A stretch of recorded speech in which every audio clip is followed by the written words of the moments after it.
મારા બૂથ ઉપર મારા માતુશ્રીને લઈને મતદાન કર્યું છે અને સૌ મતદારોને પણ અપીલ કરું છું કે લોકશાહી અને આ બંધારણને જીવંત રાખવા માટે સૌ વધુમાં વધુ મતદાન કરે।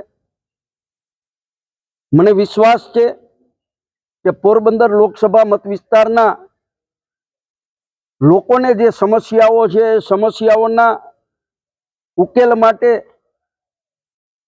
સરકાર સામે આક્રોશ વ્યક્ત કરવા માટે વધુ મતદાન થશે અને લોકો મત દ્વારા એમનો આક્રોશ વ્યક્ત કરી કોંગ્રેસ પાર્ટીને વિજય બનાવશે। ગુજરાતમાં 10 થી 12 સીટ કોંગ્રેસ પાર્ટી જીતે એવા મીડિયા છટા બજાર ના અહેવાલો ઉપરથી લાગી રહ્યું છે કે ગુજરાતમાં 12 સીટ પર કોંગ્રેસ વિજયી થશે। ક્ષત્રિય સમાજની નારાજગીનો કોંગ્રેસને કેટલો ફાયદો મળશે? 100% ફક્ત ક્ષત્રિય સમાજ જ નહીં પરંતુ કોળી સમાજ, પાટીદાર સમાજ વિશે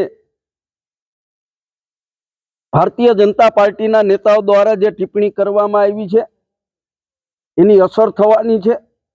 અને ગઈકાલે અમારા લેવા પાટીદાર સમાજના મોભી નરેશભાઈ પટેલની વિરુદ્ધની અંદર જે પ્રોપરગંડા ચલાવવામાં આવ્યો છે એનાથી સમગ્ર ગુજરાતના લેવા પાટીદાર સમાજ નારાજ છે અને એમની નારાજગી મત દ્વારા એ પ્રગટ કરશે। મતદારો છે તે કયા મુદ્દાઓ ઉપર કોંગ્રેસને મત આપશે?